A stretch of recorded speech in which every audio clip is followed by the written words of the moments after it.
반갑습니다. 지난 시간에 이어서 오늘 20번 주장 문제와 21번은 좀 건너뛰고 22번 요지 문제를 어떻게 풀어갈 것인지 오늘 스킬 수업 한번 가보려고 하는데 준비되셨을까요? 가볼까요? 근데 바로 들어가기 전에요. 저희 복습 하나 좀 금방 좀 하고 가자면요. 우리 지난번 시간에 배웠던 18번 목적문 글 기억나시죠? 요 18번의 목적 지문은 편집글이 나오면서 지문의 길이가 비교적 짧았고 자기소개를 하기도 하고 단어들의 난이도가 높지 않았다는 특징이 있어서 우리가 보통 통상적으로 한 15초 안에 정답을 모두 고르고 종료합니다. 빠른 학생들은 한 8초에서 10초 안에도 정답을 고르는 아이들도 있는 것 같아요. 근데 어쨌든 차치하고 목적 문제 말씀을 왜 굳이 먼저 말씀을 좀 드리냐면 우리가 오늘 보게 된 20번 조작 문제와 20번 요지 요 두 문제는 어찌 보면 18번 목적 문제보다 조금 더 난이도가 올라간 지문이라고 생각하시면 돼요.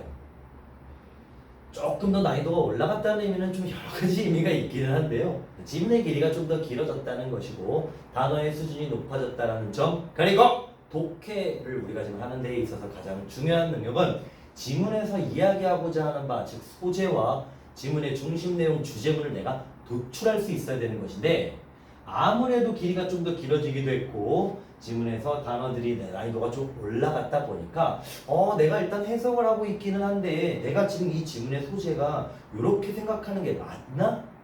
얘가 이 지문의 소재가 확실할까? 라는 불안감이 좀 커질 수도 있겠습니다. 하지만 오늘 수업을 듣고 난다면 그래도 나름대로 소재를 어떻게 좀 더 합리적으로 볼 것인지 배워나갈 수 있기를 바라보면서 빨리 들어가 보도록 하겠습니다. 목적 문제보다 난이도가 올라갔다고 생각하시면 될 것 같은데요.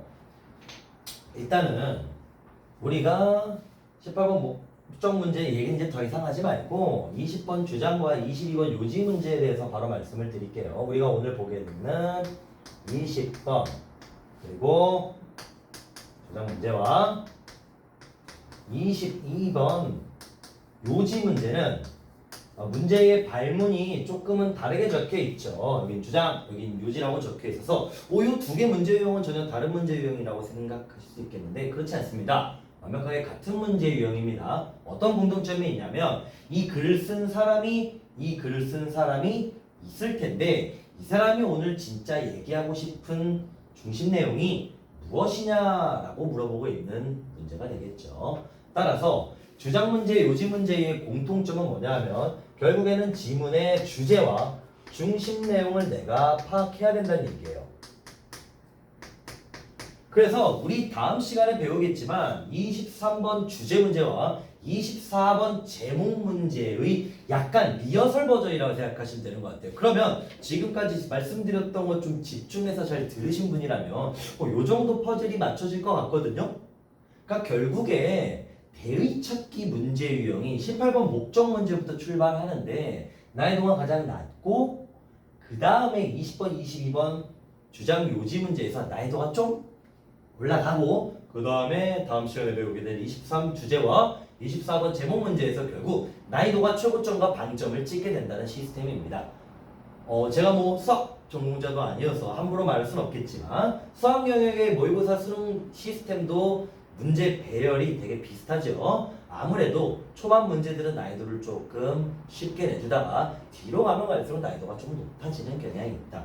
여기까지 하나 말씀드렸고요. 근데 이제 우리가 그러다 보면 이건 솔직히 다 알고 있는 거예요. 우리 독해라는 게 지문에서 주제를 내가 빨리 파악하는 게 중요한 능력인 거 누가 모르겠냐는 거예요. 다 알겠지만 그러다 보니 수험생들이 나 빨리 주제문 찾아야 돼 이런 이제 강박관념을 가지는 게 나쁜 건 아닙니다만 전후 관계가 조금 잘못되었습니다. 분명히 내가 지문에서 주제문과 중심 내용을 뽑아내기 위해서는 먼저 선행되어져야만 하는 과정이 하나 있는데 그게 바로 뭐냐? 나는 주제문을 찾기 위해 노력해야 되는 건 맞을지라도 지문의 소재를 파악하는 게 급선무이고 제1순위라는 거예요. 그러면 지문에서 오늘 이야기하고자 하는 대상, 이야기하고자 하는 글의 재료 좀 멋있게 지문의 소재를 파악하는 방법은 어떤 방법이 있을까라는 질문을 가끔씩 수험생들한테 들을 때가 있는데 사실 쌤도 아무리 영어 강사일지라도 조금 난감할 때가 있어요. 왜냐하면 제가 담당하고 있는 영어, 이 언어 과목은 말이죠. 글을 쓰는 방식, 지문의 소재를 드러내는 전개 방식이 절대적 공식이라는 게 없기 때문에 그렇습니다. 뭐 요렇게도 얘기할 수도 있는 거고 요렇게도 얘기할 수 있는 것처럼요. 그래서 선생님의 결론은 지문의 소재를 전개하는 방식은 절대적 공식이 없기 때문에 우리가 앞으로 수험 생활을 하면서 이런 지문도 한번 해석을 해보시고 다른 지문들, 즉 다양한 지문들을 독해하시다 보면은 아, 오늘은 소재를 이런 말투로 이런 식으로 전개했네. 오늘은 이걸 약간 돌려서 얘기하네. 라는 것을 눈치챌 수 있을 정도의 감각을 길러내는 것이 독해에서 가장 공부가 중요한 영역이라고 보시면 됩니다. 결론은 다양한 지문들을 많이 접해보면서 그 지문을 꼼꼼하게 분석해보는 능력이 필요하다는 거죠. 물론 그렇다고 해서 지문의 소재를 파악하는 방식과 지문의 소재를 전개하는 전개 방식이 없다는 건 아니고요. 있긴 해요. 나름대로 대표적인 소재 전개 방식들이 몇 개 있는데요. 그거는 제가 학원에서 실제 강의로 아이들에게 풀고 있기 때문에 오늘 수업은 짧게 찍는 거여서요. 제가 간략하게만 소재를 파악하는 것을 가장 먼저 우리가 되게 중요하게 여겨야 된다. 말씀 정도로만 마무리를 짓겠습니다. 그래서 지문의 소재는 보통 이렇게 지문 초반에 많이 드러나는 경우가 있고 그다음 뭐 특정 용어라든지 전문적인 학술 용어를 끌고 들어와서 얘기하는 방식들이 가장 많다 보니까요. 지문 초반 해석의 중요도를 좀 높이시고 꼼꼼하게 해석을 하시고 난 다음에 오늘 수업이 이제 끝나가요. 벌써요? 네. 소재를 내가 파악을 확실하게 했다는 가정하에 20번 주장 22번 요지 문제의 주제문을 파악하는 스킬이 있기 때문에 그렇습니다. 20번, 22번 요지 문제의 지문이 이렇게 되게 길 제가 지금 잘라놓은 거예요, 쌤이 좀.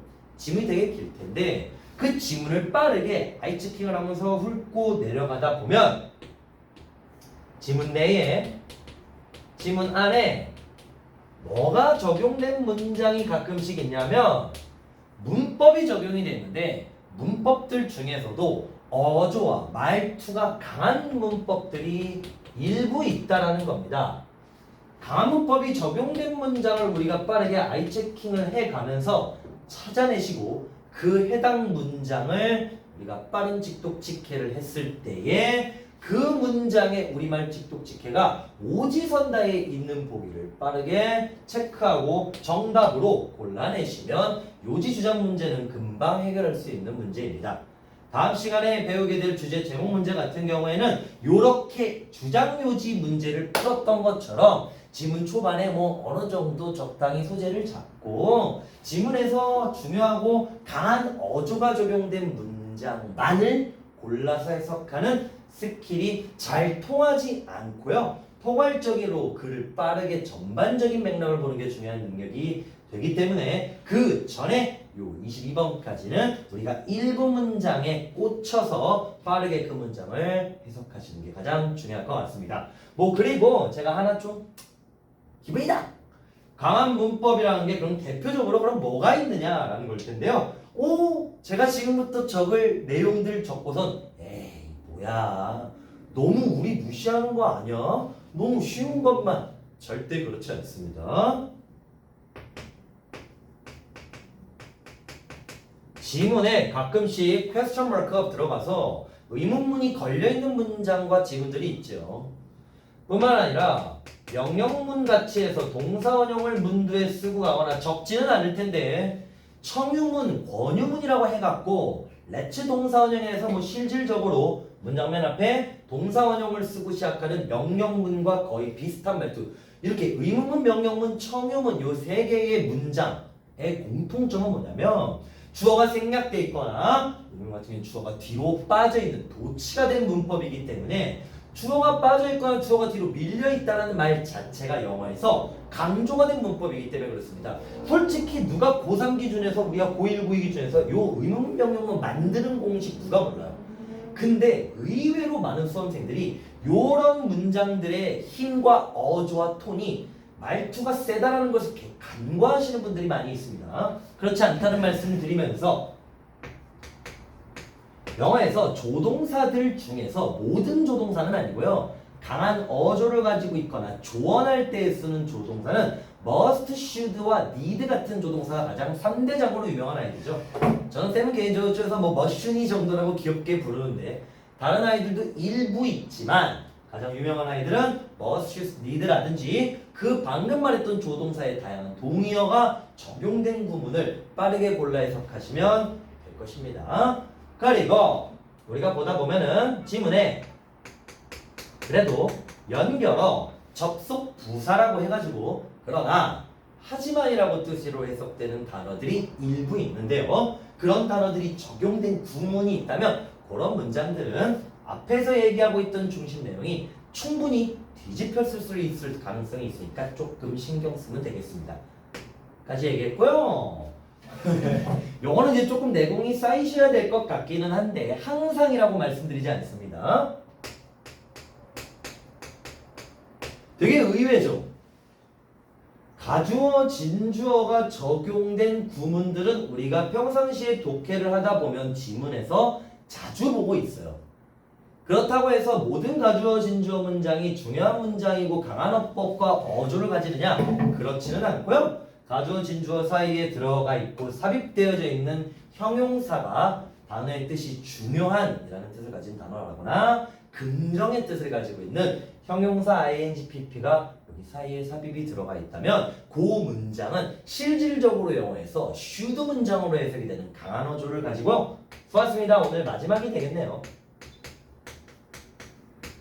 당연히 더 있어요. 더 있는데 가장 대표적인 아이만 몇 개 골라보자면 자주 등장하는 문법은 아니지만 더 플러스 비교급 물결 징표, 더 플러스 비교급 귀엽게 더비 같은 문법이 적용되어 있다면 이 문장도 강한 어조가 적용된 문장이기 때문에 해당 문장을 빠르고 직독직해 하신다면 정답을 무난하게 골라낼 수 있습니다. 정리 좀 할까요? 목적 문제의 좀 업그레이드 버전이라고 생각하시면 될 것 같고 목적 문제를 풀었을 때보다는 조금 더 지문을 많이 포괄적으로 봐야 되는 문제 유형이다. 결국에는 똑같이 대의 찾기 문제 유형이기 때문에 지문의 주제문을 내가 도출해내야 되는 능력이 중요하지만 그렇다고 해서 너무 주제문을 찾기 위한 강박관념보다는 소재를 먼저 내가 정확히 파악해야겠다라는 생각을 하시는 게 조금 더 건강한 학업 수험생활 하시는 데 도움이 될 거라 생각하고요. 그래서 지문 초반에 소재를 먼저 더 잡고 시작했다면 나무에 있는 지문을 빠르게 아이 체킹하면서 강한 문법이 적용된 문장을 골라 해석하시면 충분히 정답을 골라낼 수 있습니다.